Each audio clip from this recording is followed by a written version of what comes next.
Assalamualaikum warahmatullahi wabarakatuh. Alhamdulillahi rabbil alamin. Wassalatu wassalamu ala sayyidina wa nabiyyina wa habibina Muhammadin wa ala alihi wa ashabihi ajma'in. Rabbi shrah li sadri wa yassir li amri wahlul 'uqdatam min lisani yafqahu qawli. Allahumma iftah alaina futuhal 'arifin warzuqna fahman nabiyyin wa ilhamal malaikatil muqarrabin. Ya hayyu ya qayyum ya rabb Musa wa Harun wa Nuh wa Ibrahim wa Muhammadin sallallahu alaihi wasallam. Akrimna bi jawdatil hifzi wal fahmi warzuqna al-hikmata wa thabata dhihni wal 'aqli wal hilmi wal 'ilmi wan najahi fid dunya wal akhirah bihaqqi sayyidina Muhammadin sallallahu alaihi wasallam ya rabbal alamin. Amma ba'd. Alhamdulillah, bersyukur kita kehadrat Allah Subhanahu wa taala kerana dapat kita sama-sama pada pagi ini meneruskan lagi pengajian kitab kita Al-Qawlut Tam fi Ahkamil Ma'mumi wal Imam, karangan Al-Alimu Al-Allamatu Al-Syekh Abdul Fathi Muhammad Ibn Ahmad Ibn Imad yang meninggal dunia pada tahun 867 Hijriah. Pada pagi ini kita sambung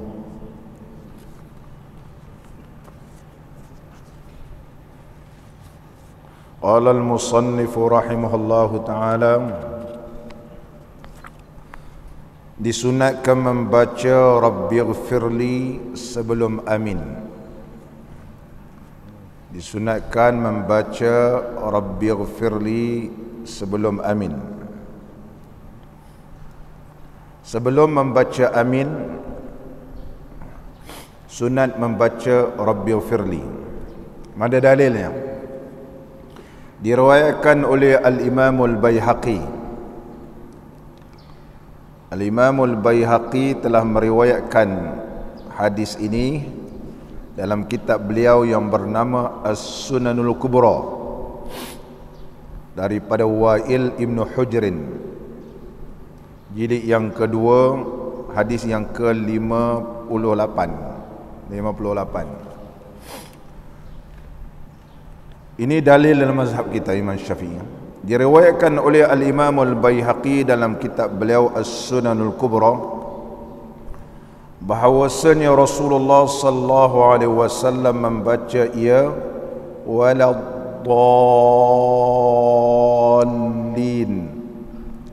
membaca ia Rabbighfirli,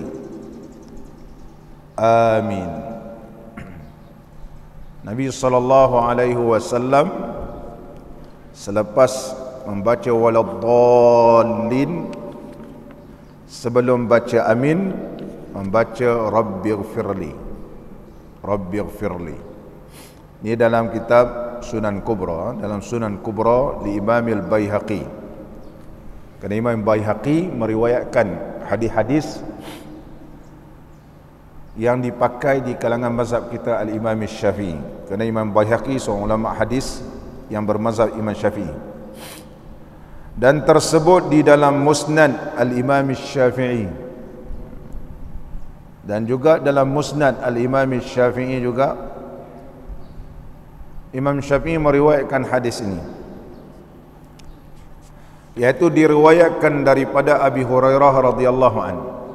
Tadi daripada Wa'il Ibn Hujrin. Manakala kalau kita rujuk dalam kitab Musnad Imam Syafi'i, diriwayatkan daripada Abi Hurairah radhiyallahu an bahawasanya adalah ia apabila Nabi sallallahu alaihi wasallam membaca waladdallin, membaca ia Rabbighfirli, amin. Begitu juga kalau kita rujuk dalam kitab Al-Dalam kitab Al pun begitu. Al-Dalam Al-Imam Syafi'i mendatangkan hadis menguatkan pandangan beliau, iaitu sebelum baca amin baca Rabbighfirli. Baca Rabbighfirli mana boleh kita rujuk sama ada dalam Musnad Al-Imam Syafi'i dan juga boleh rujuk dalam kitab Sunan Kubra Al-Imam Al-Baihaqi dan juga dalam kitab tak silap saya dalam Al-Um jilid yang kedua edisi Arab. Jilid yang kedua dalam edisi Arab, Al-Imam Syafi'i meriwayatkan hadis berkaitan tentang sunat membaca wa rabbi firli sebelum amin. Sebelum amin. Adakah boleh ditambah gitu? Persoalan sekarang ni, adakah boleh ditambah membaca rabbi firli wali walidayya? Berkaitan tentang tambahan ini berlaku kekhilafan di kalangan ulama kita mazhab Al-Imam Syafi'i, kerana riwayatnya ialah rabbi firli. Maka ada ulama Syafi'i kata kalau boleh baca doa di situ, mana bolehlah kita berdoa tambah lagi untuk kedua ibu bapa. Kita tambah wali walidayya. Ada ulama tidak membenarkan di kalangan mazhab kita, Imam Syafi'i tidak bersetuju, kerana yang diriwayatkan sekadar rabbil firli, tidak ada pertambahan wali walidayya. Ini pandangan pertama. Manakala pandangan yang kedua di kalangan mazhab kita Imam Syafi'i menyatakan kalau tambah pun tidak membatalkan sembahyang, dengan syarat ianya adalah niat berdoa.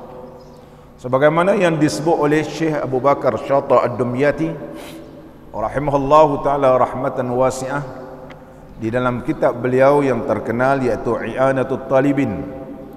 Dan kitab I'anatul Talibin, Said Abu Bakar Syata Ad-Dumyati berasal daripada Dumyat. Nama beliau ialah Sayyid Abu Bakar. Beliau juga keturunan Nabi SAW. Susur jalurnya juga sampai kepada baginda Rasulullah SAW. Adik-adik beliau semua ulama belaka, semua ulama. Dan disebahkan kepada Dumyat ialah satu tempat di Mesir, iaitu penghujung Mesir. Nama dia Dumyat. Pelajar kita dulu ada yang belajar Dumyat, sekarang dah tak ada dah. Kuliah di Dumyat, betul-betul tepi laut. Dan di kawasan Dumyat ni ada gunung garam. Mana kalau tepi laut tu kita nampak, kalau kita di Malaysia penuh dengan pasir, himpunan pasir. Tapi sana garam. Pergi. Datang bulldozer ni ambil garam ni. Di kawasan Dumyat. Dumyat ialah kawasan laut, iaitu dikelilingi oleh laut. Kalau kita nak makan seafood ni, makanlah di Dumyat. Pelajar kita dulu tak ramai di Dumyat. Tak sampai 100 orang. Tak sampai 100 orang dulu. Maknanya dah orang sana pun rasa pelik tengok orang Malaysia lain daripada orang lain kan. Jadi generasi awal pergi ke Dumyat lah generasi saya. Generasi zaman saya, orang yang pertama iaitu generasi awal yang kerajaan Malaysia ketika itu melihat pelajar-pelajar Malaysia ni kurang berbahasa Arab gitu. Dalam menguasai bahasa Arab ni lemah. Kerana semua bertumpu di Kahirah. Jadi oleh sebab itu kerajaan Malaysia mohon kepada Azhar supaya pelajar-pelajar ni dihantar ke cawangan-cawangan Azhar. Ada yang pergi ke Dumyat, ada yang pergi ke Iskandaria, ada pergi ke Damanhur, ada yang pergi ke Shibinkum, ada yang pergi ke Mansurah, ada yang pergi ke Tontong. Saya dulu iaitu pergi ke Tontong. Jadi bila kita sampai tempat baru, orang Melayu pun tak ramai, mana banyak bergaul dengan orang Arab lah.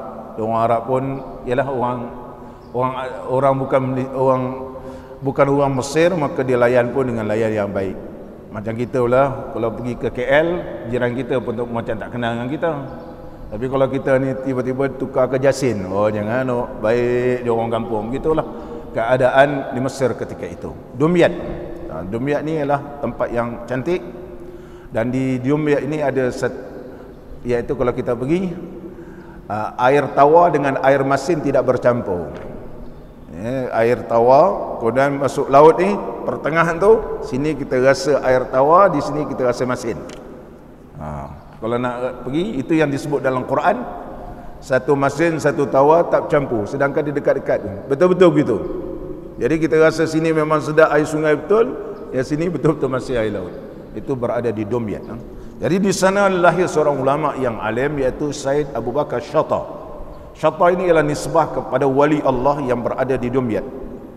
Jadi bapa dia nisbahkan anak-anak dia semua Shatta. Itu nisbah kepada wali. Mudah-mudahan 3 orang anak lelaki ni jadi ulama. Alhamdulillah 3 orang anak lelakinya menjadi ulama besar. Di antara paling tersohor iaitu Said Abu Bakar Shatta Ad-Dumyati, mengarang kitab I'anatul Talibin. I'anatul Talibin, iaitu mensyarahkan kitab Fathul Mu'in. Kitab Fathul Mu'in ini dikarang oleh Syekh Zainuddin Al-Malibari, orang Malibar, iaitu orang India keturunan Malibar, bermazhab Imam Syafi'i.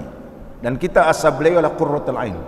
Karena Qurratul Ain terlampau ringkas, jadi Syekh Zainuddin Al-Malibari telah mensyarahkan kitab bernama Fathul Mu'in. Dan Fathul Mu'in ini uslub dia ialah kada orang India yang karang.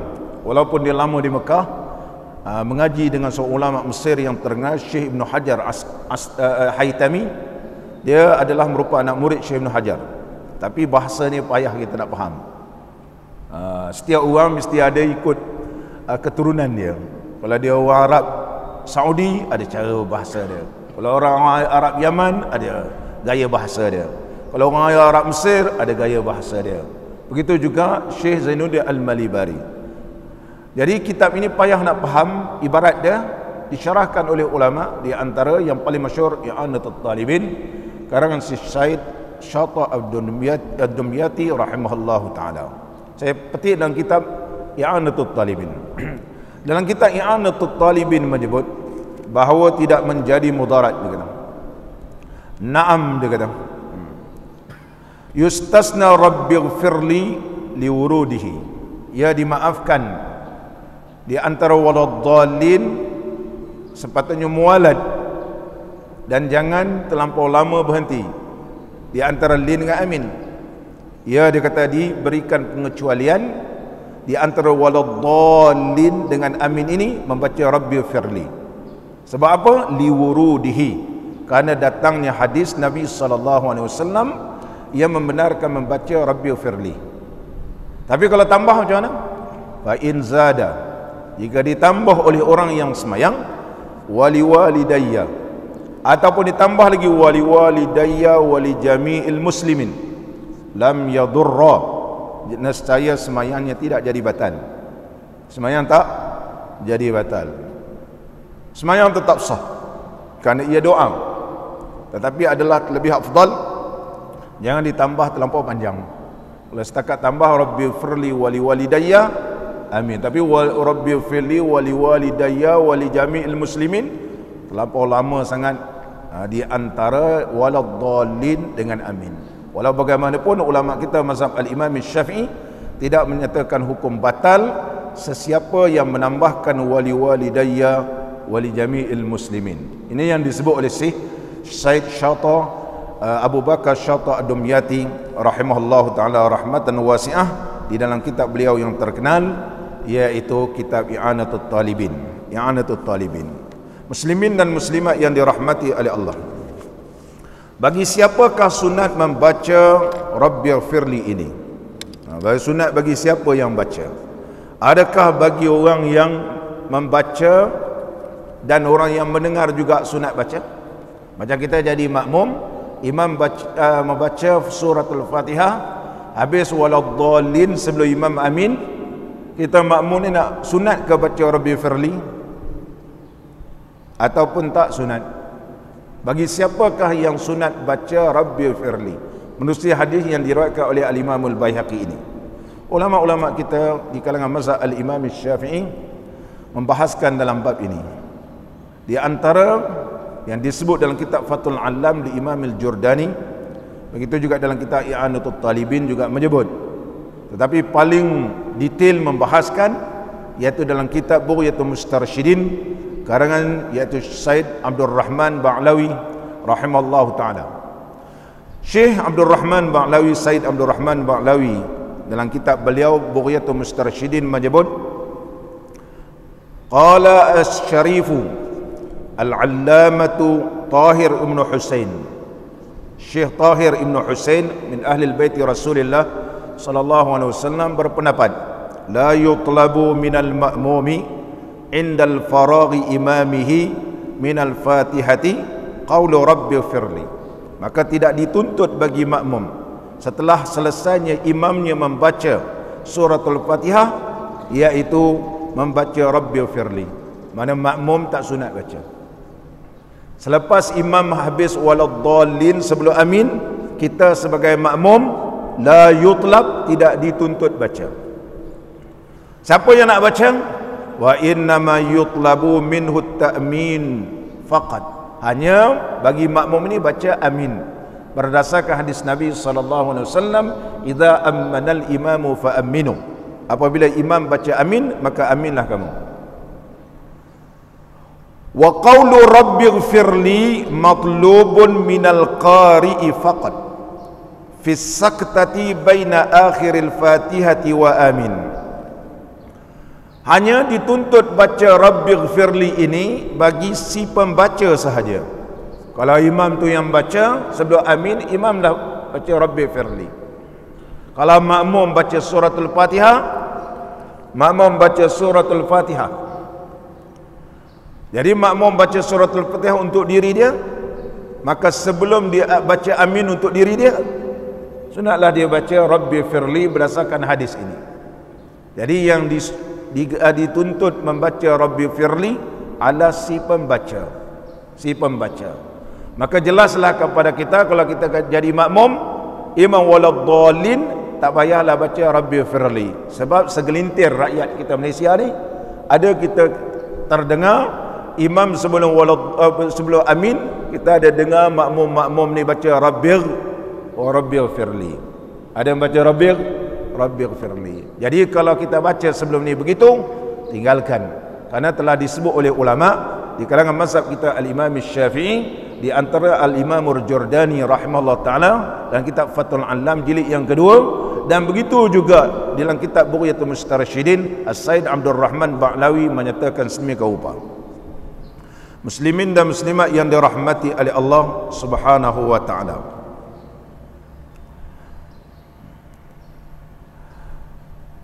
telah diriwayatkan oleh Al-Imam At-Tabrani daripada Wa'il Ibn Hujrin. Inilah kitab Al-Imam At-Tabrani.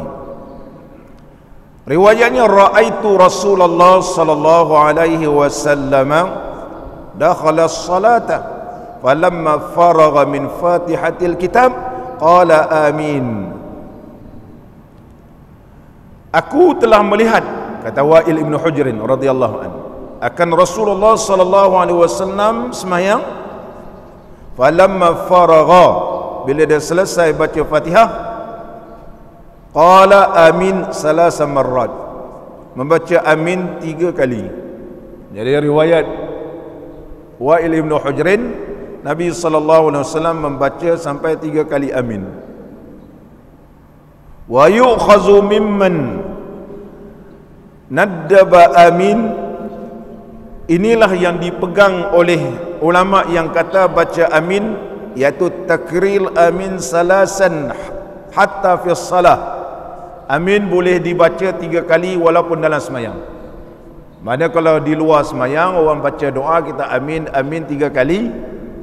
Dalam semayang pun ada dalil dikata, iaitu riwayat Wa'il Ibn Hujrin, walam ara man sarraha bizalika. Tetapi ulama menyatakan bahawa tidak ada ulama yang lain di kalangan mazhab kita Imam Syafi'i yang memperjelaskan betul ke baca sampai 3 kali dalam semayang. Jadi oleh sebab itu tidak ada ulama-ulama Syafi'i yang memperseduri ataupun selari dengan dalil ini.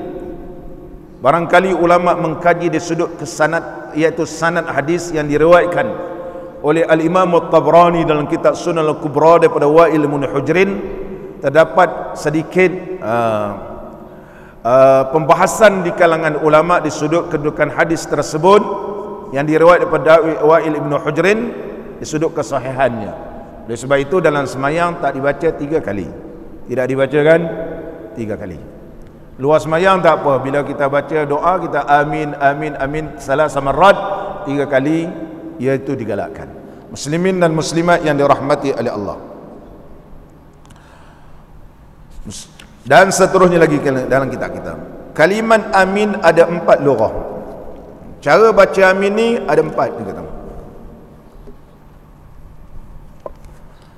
Bagi kalimah amin ada 4 lughah. Ada 4 cara baca.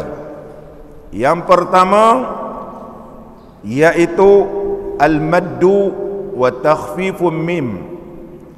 Dibacakan a itu panjang dan diringankan huruf mim. Mana amin. Amin. Amin. Yang kedua wal qasru wa takhfifun mim.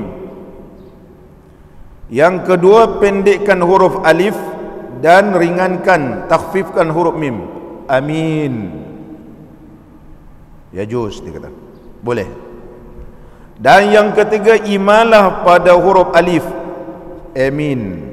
Dan diringankan huruf mim. Majreha bismillah majreha. Amin. Pun ya juz. Yang keempat mad pada huruf alif.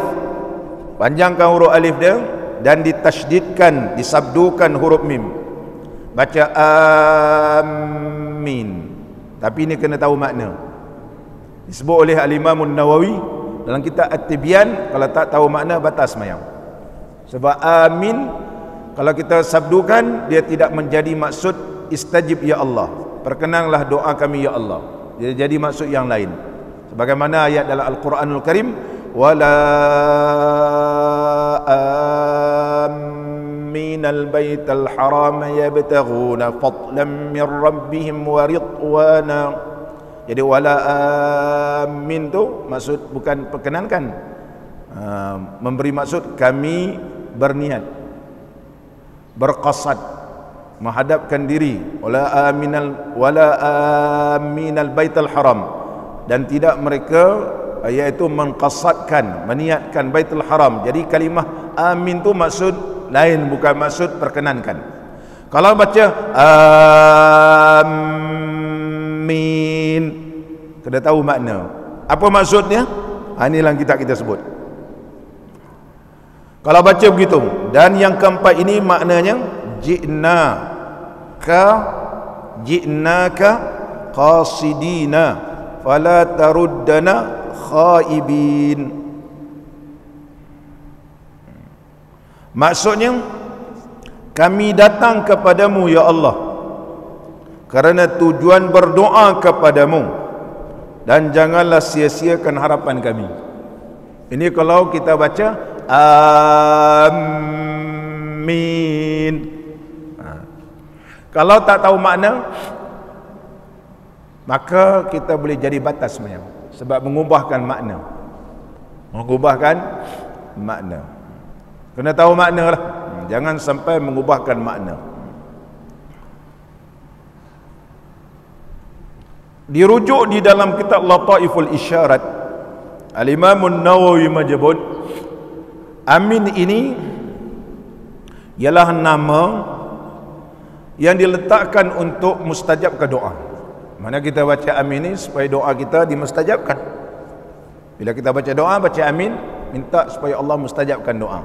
Tapi kalau kita baca wala iaitu amin, dah maksud lain. Oleh sebab itu kena tahu makna. Al-Imam An-Nawawi rahimahullah ta'ala menyebut,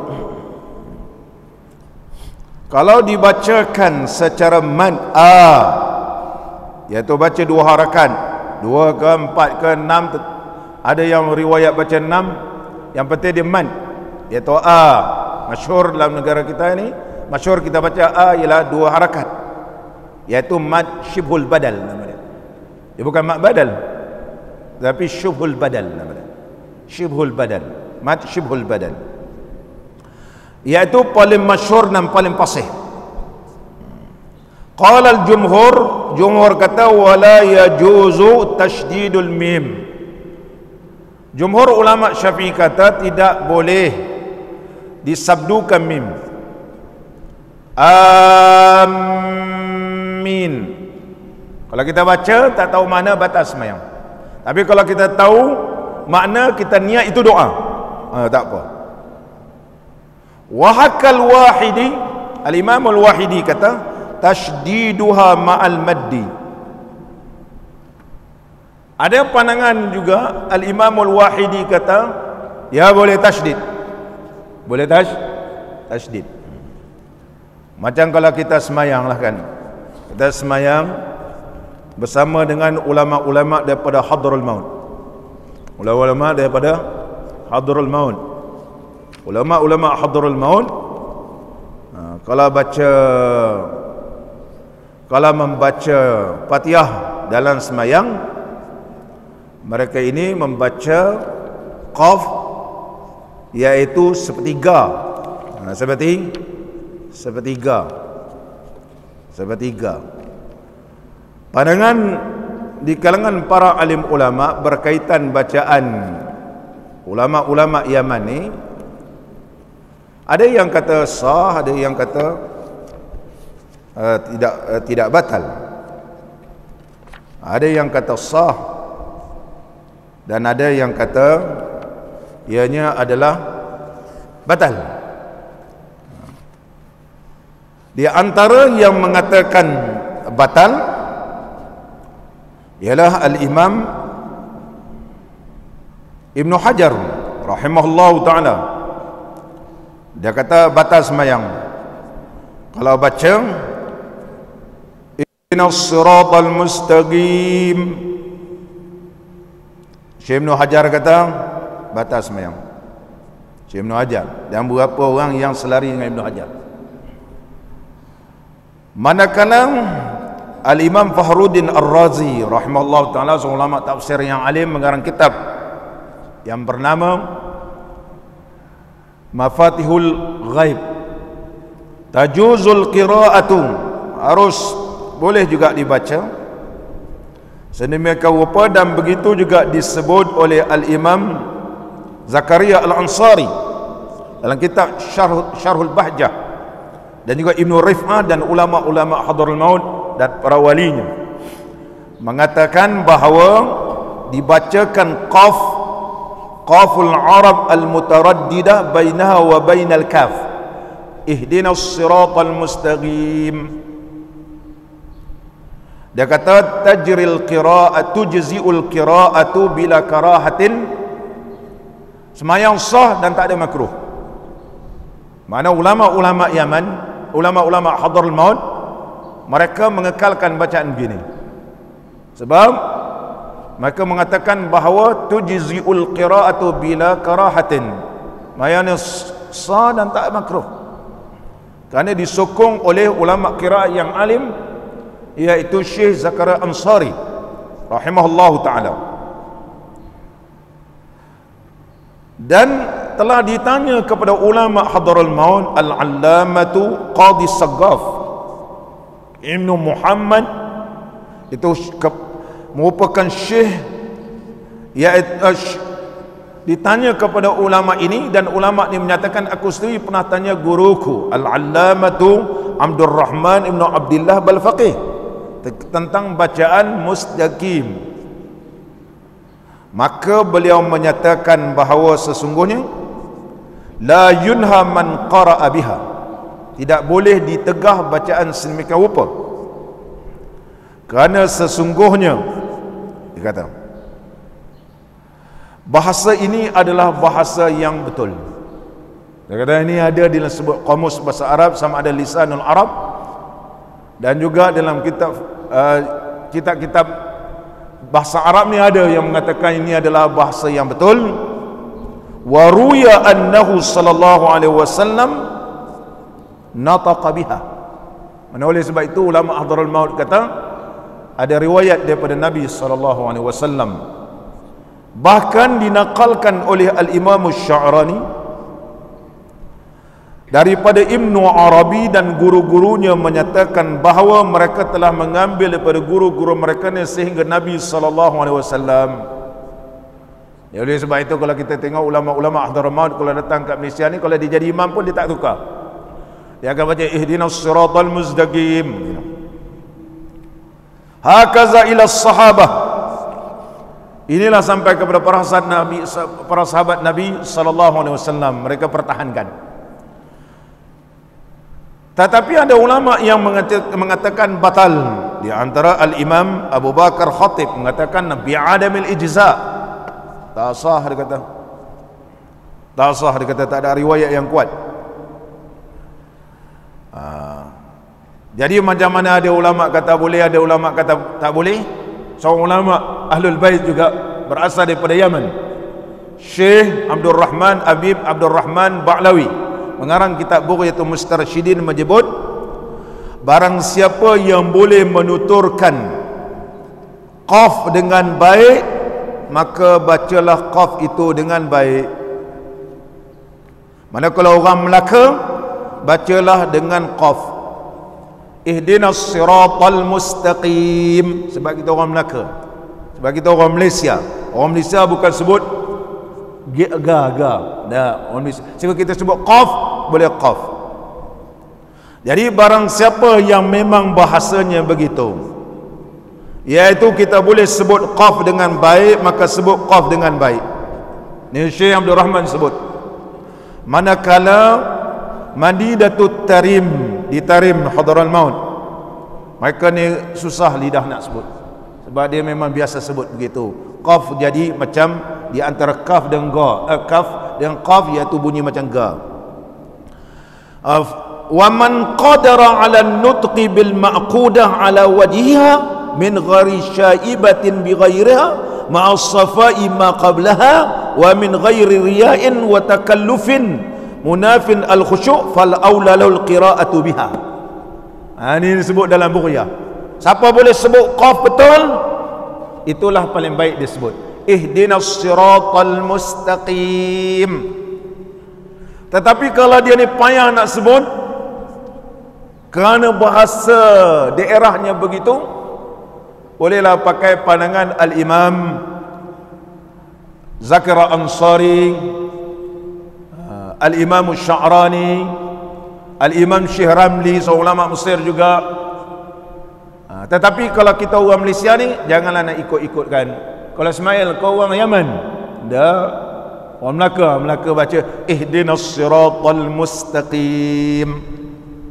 Itu adalah lebih baik. Tapi contohnya ada ulama-ulama Yaman datang dalam negara kita, bila dia baca, kita suruh dia jadi imam, tiba kita baca, dia baca ihdinas siratal mustaqim, sah. Syekh Ramli kata sah, Syekh Zakir Ansari kata sah, kerana itu memang bahasa di tempat dia yang diperakui. Muslimin dan muslimat yang dirahmati oleh Allah Subhanahu wa taala. Tapi kalau dia orang ni boleh sebut betul, sebut betul lah. Sebab datang ke negara kita, bacalah yang tidak membawa khilaf di kalangan para ahli ulama. Kalau dia datang dalam negara orang yang memang baca begitu dan dia boleh baca, bacalah supaya tidak menjadi keliru di kalangan para ahli, iaitu orang di tempatan, sebab dia nak jadi imam, supaya orang belakang ni tak tertanya-tanya. Begitu. Ini disebut oleh Syekh Abdul Rahman Ba'lawi dalam kitab Bughyah. Muslimin dan muslimat yang dirahmati oleh Allah, makmum jangan mendahului imam dalam bacaan Fatihah. Disunatkan bagi makmum jangan mendahului imam dengan bacaan Fatihah. Jadi makmum jangan mendahului imam. Kalau serentak dengan imam, ya boleh. Yang telah kita bahaskan pada pengajian yang lepas, disebabkan ianya lambat baca Fatihah, maka dia pun baca Fatihah bersama dengan imam, Ini dia dulu habis daripada imam. Dan jika ia mendahuluinya, dia dulu habis, makmum ni habis Fatihah dulu, maka mengikut satu pendapat tidak memadai bacaannya itu. Satu pandangan kata Fatihah dia tidak dikirakan, nanti dah baca amin, baca balik. Dah baca amin bersama imam, baca balik. Ini pandangan pertama dalam mazhab kita. Walaupun demikian, walaupun ada pandangan itu, dan ada pandangan pula kata dan mengikut pendapat yang sahih memadalah bacaannya. Ini pandangan yang paling kuat dalam mazhab Imam Syafi'i. Dia dah baca Fatihah, tidak ada satu dalil yang melarang bahawa baca Fatihah yang dilarang dalam hadis Nabi sallallahu alaihi wasallam mendahului imam ini yang boleh membawa batal ialah perbuatan. Adapun bacaan mendahului tidak membatalkan sembahyang. Ini yang paling kuat yang dipakai oleh ulama kita. Walau bagaimanapun, kerana walaupun ada ulama kata sah sembahyang, tapi kita ambil jalan yang terbaik. Ikut kaedah fiqh menyebut al-khuruju minal khilafi mustahabbun, kita keluar daripada khilaf perbincangan ulama ini adalah iaitu digalakkan, iaitu sunat. Macam mana? Disunatkan, walau bagaimanapun disunatkan ia makmum mengulangi semula membacanya selepas bacaan imamnya.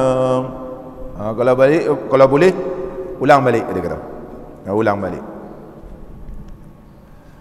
Mengulangkan bacaan Fatihah di dalam sembahyang ini ada 5 keadaan.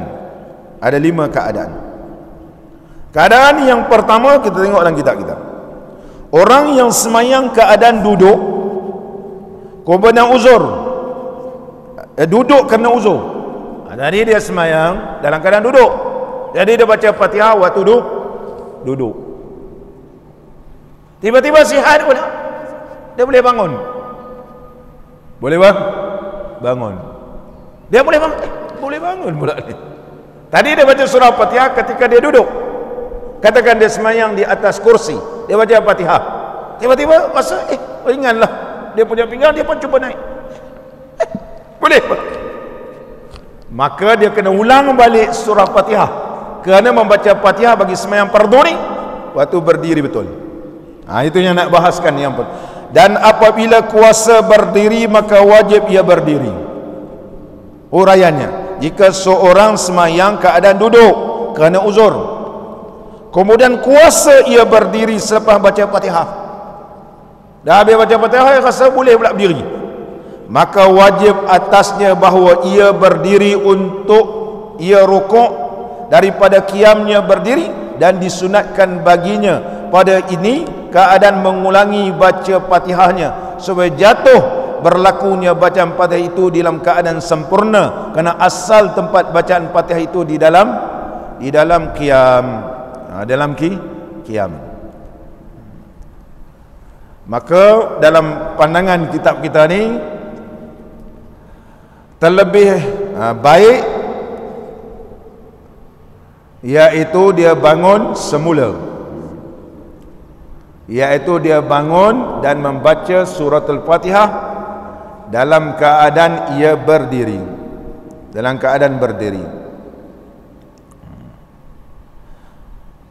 Yustahabbu i'adatuha, dia kata disunatkan ia mengulangkan Fatihah. Kalau dia tak ulang pun semayang sah, tetapi disunatkan mengulang kerana tempat yang sebenarnya membaca Fatihah waktu berdiri.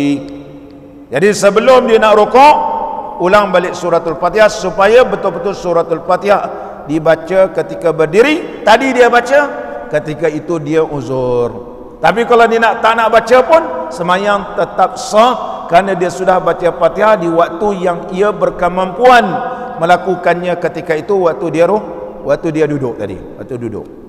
Ya, ulama kita mazhab Imam Syafi'i menyebut bahawa dituntut mengulangkan Fatihah dalam sembahyang ini pada 5 keadaan.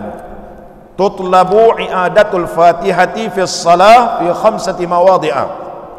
Yang pertama, apabila makmum itu membaca sebelum imam.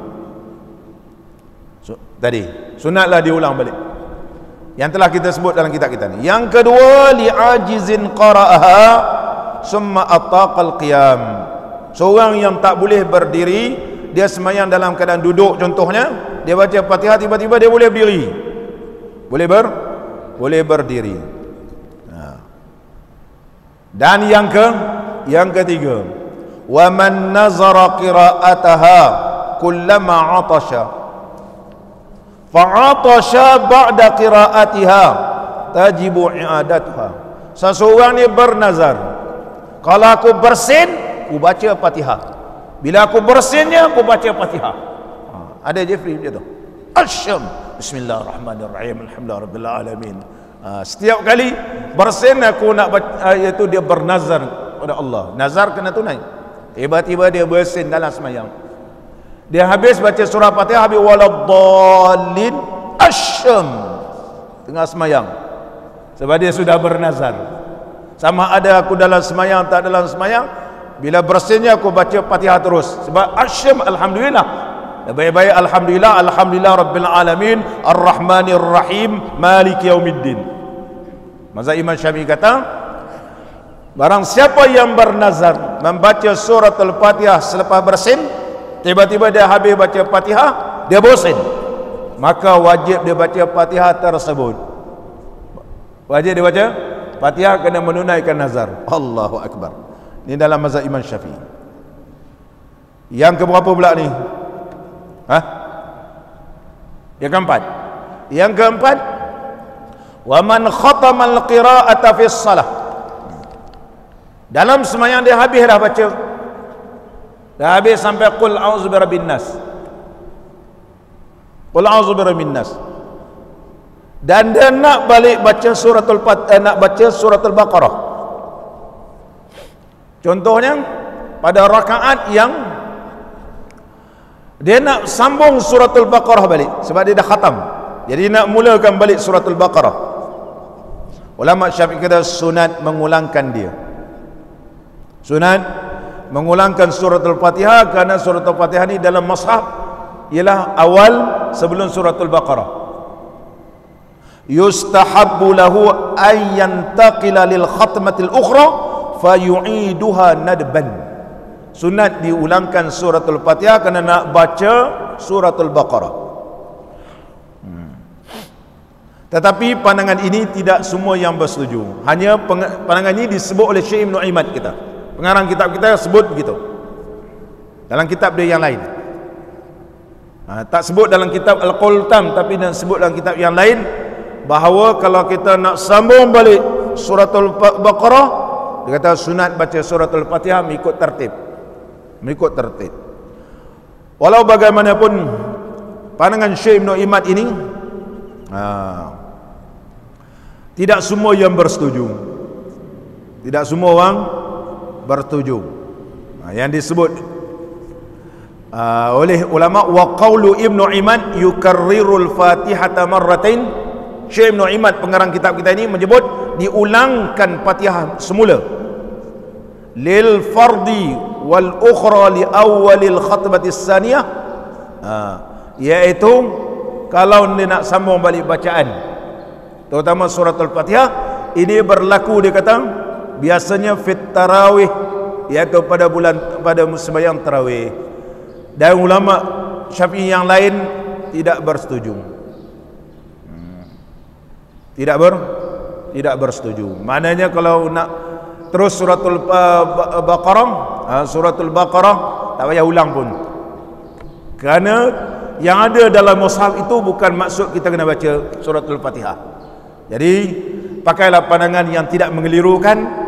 Kalau nak sambung balik suratul Fatihah, suratul Baqarah, tak payah ulang Fatihah lagi. Tadi dah baca Fatihah, okay, udah tu, dah habis baca Fatihah, nak sambung balik suratul Baqarah, maka tak perlulah diulangkan balik suratul Fatihah itu, walaupun Syekh Ibn Imad berpandangan diulangkan.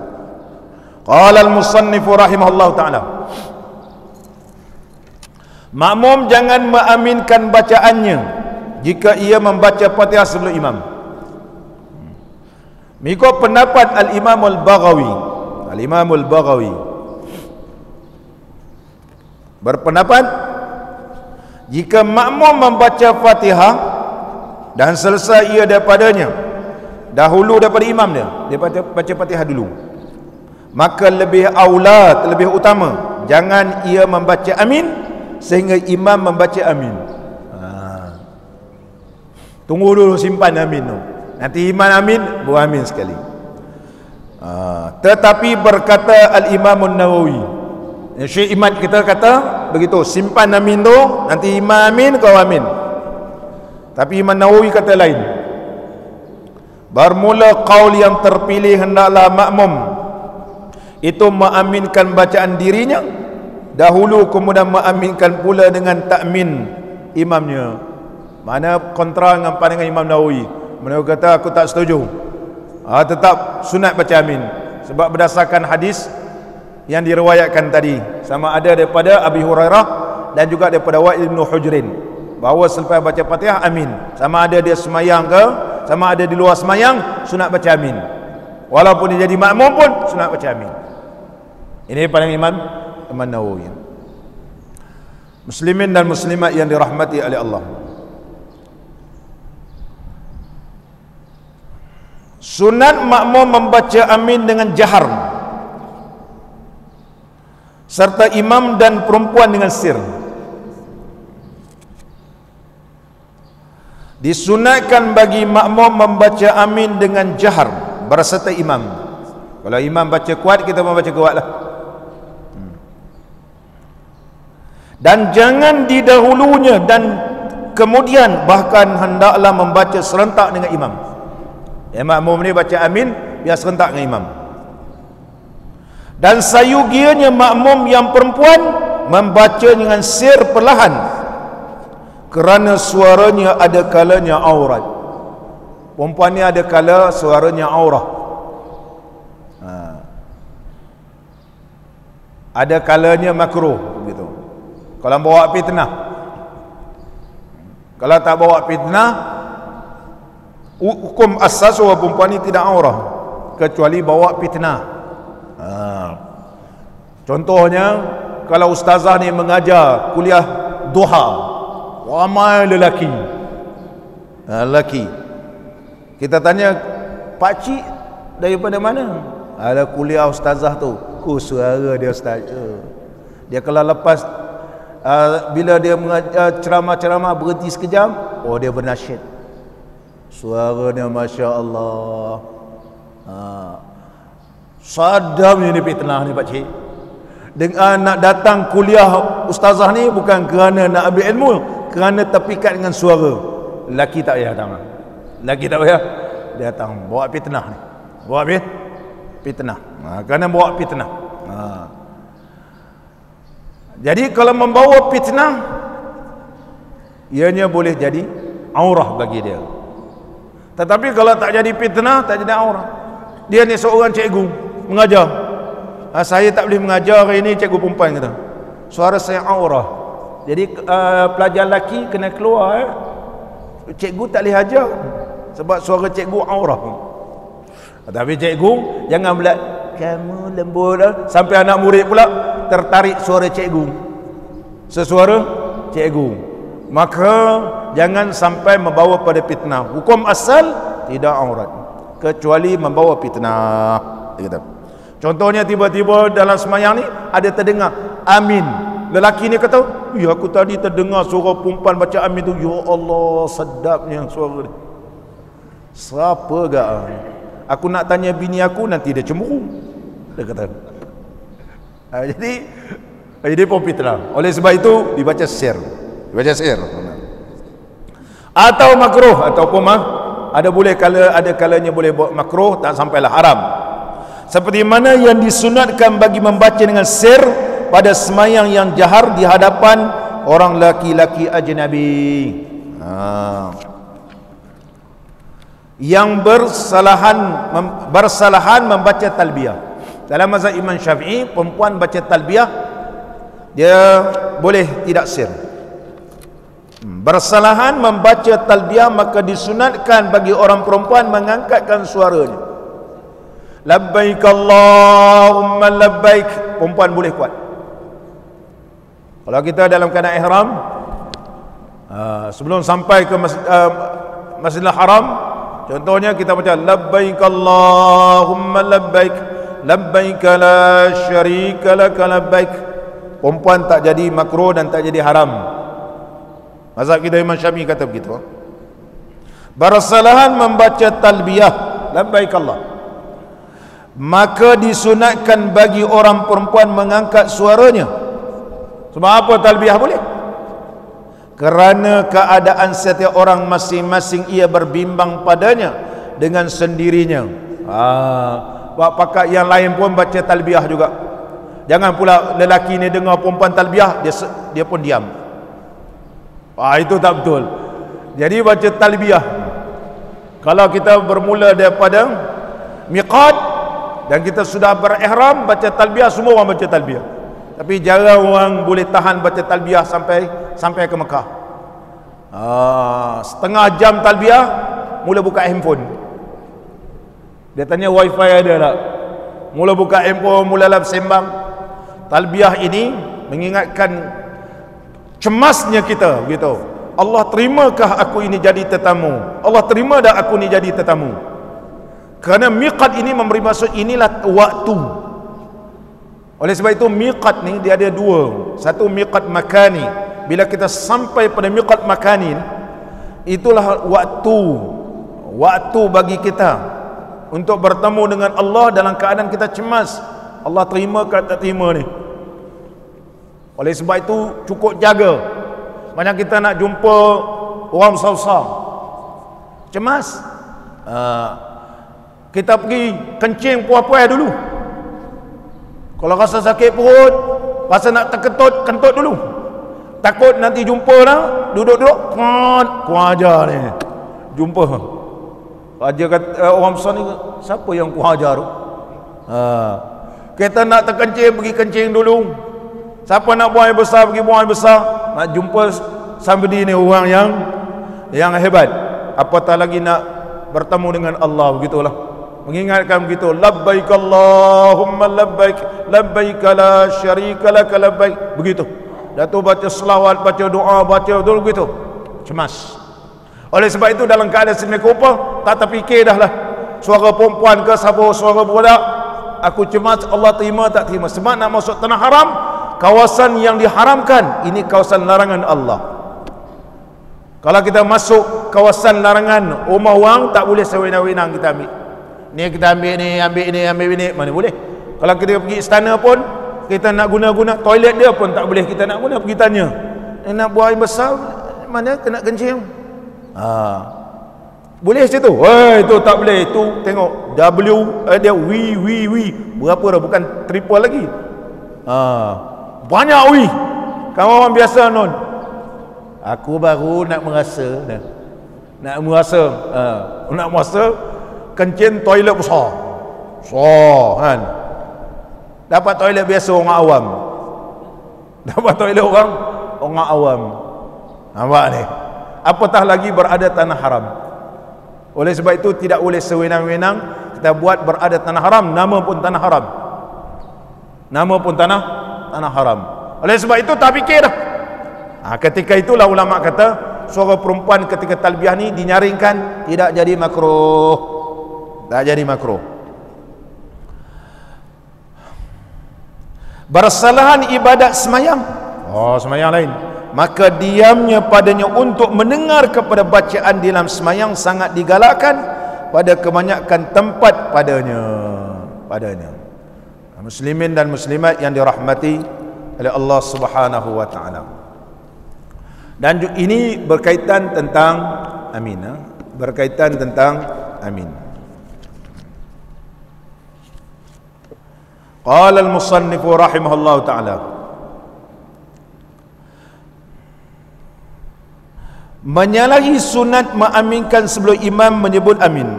Banyak terdapat daripada orang awam yang jahil, sebaik-baik sahaja imam selesai daripada membaca waladhdallin, menyegerakan sebutnya amin sebelum imam memulakan membacanya. Jangan kita ni pula amin terlebih awal daripada imam.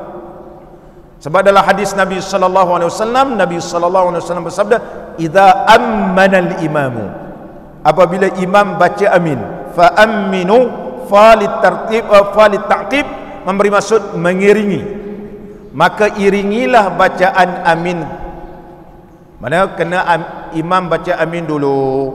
Jangan sebagaimana berlaku kepada orang awam membaca amin terlebih awal daripada imam. Ini kena ingat, dia kata.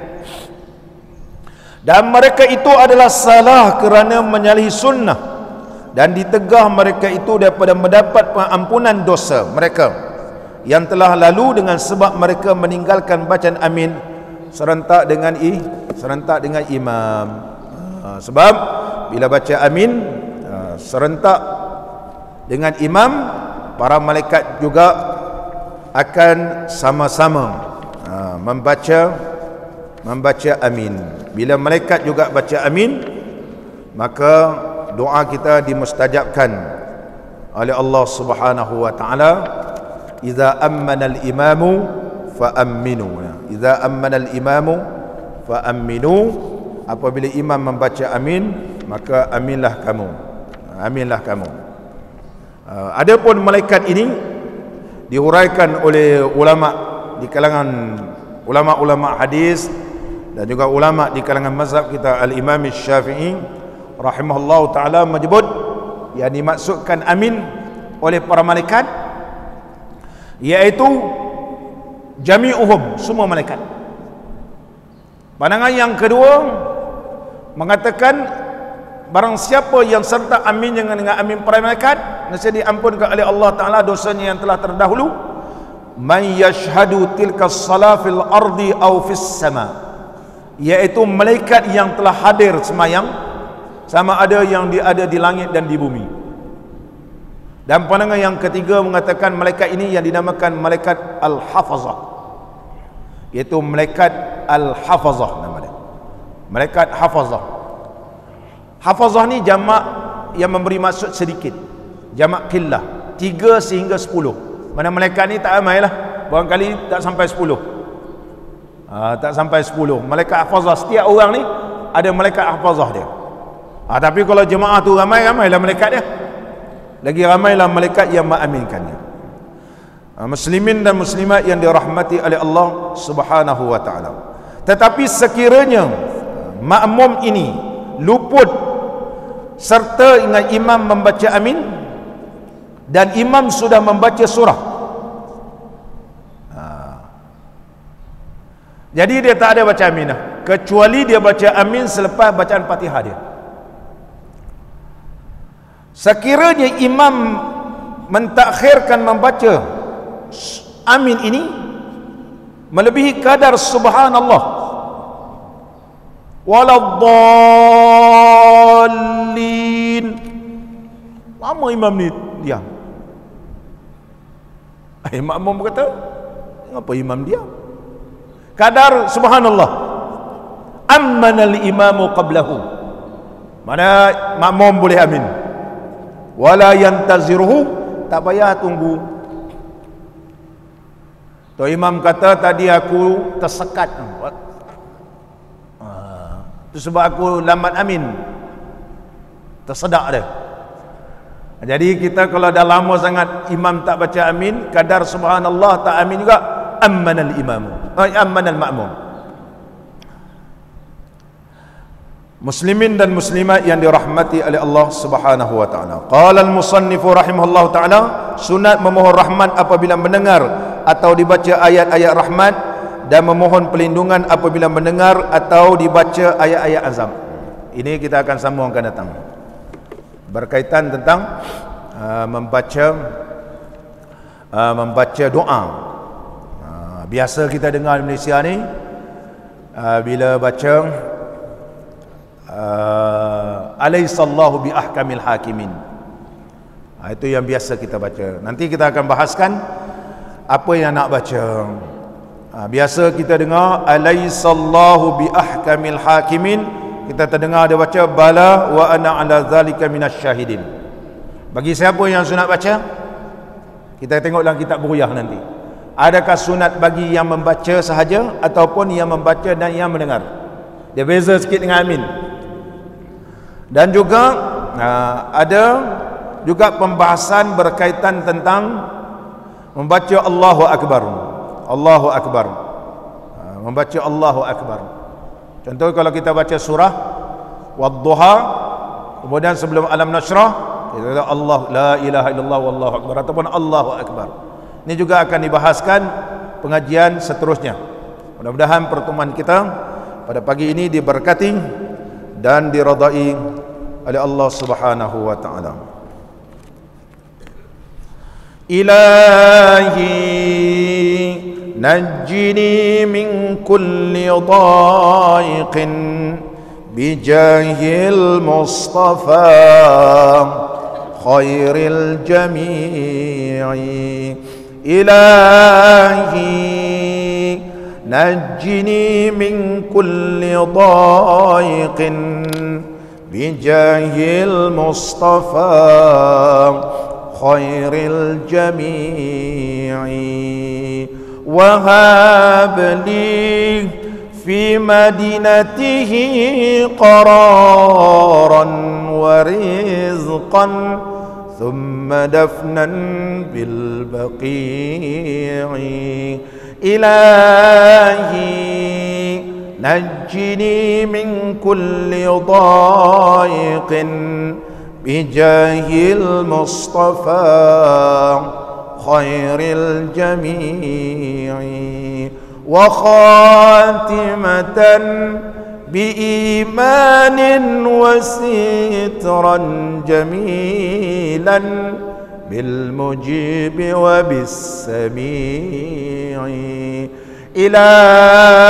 إلهي نجني من كل ضائق بجاه المصطفى خير الجميع وسكن مكة زمنا وطورا وبطيبة في مجاورة الشفيع إلهي نجني من كل ضائق بجاه المصطفى خير الجميع صلاة الله دائمة عليه مع الأصحاب والآل الرفيع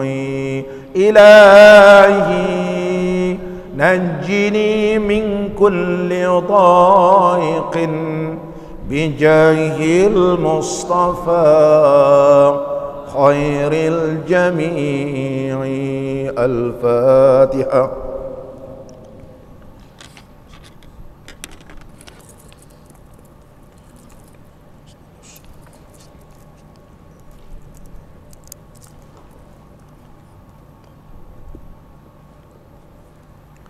بسم الله الرحمن الرحيم الحمد لله رب العالمين حمدا يوافي نعمه ويكافئ مزيده يا ربنا لك الحمد كما ينبغي لجلال وجهك الكريم وعظيم سلطانك اللهم صل على سيدنا محمد صلاة تبلغنا بها العمرة وحج بيتك الحرام وزيارة حبيبك ونبيك سيدنا محمد عليه أفضل الصلاة والتسليم في صحة وعافية وسلامة ولطف وبلوغ المرام اللهم لا تمتنا حتى نرى باب السلام ونصلي خلف المقام إبراهيم عليه السلام ونشرب ماء الزمزم في مسجد الحرام ونزور حبيبك ونبيك سيدنا محمدا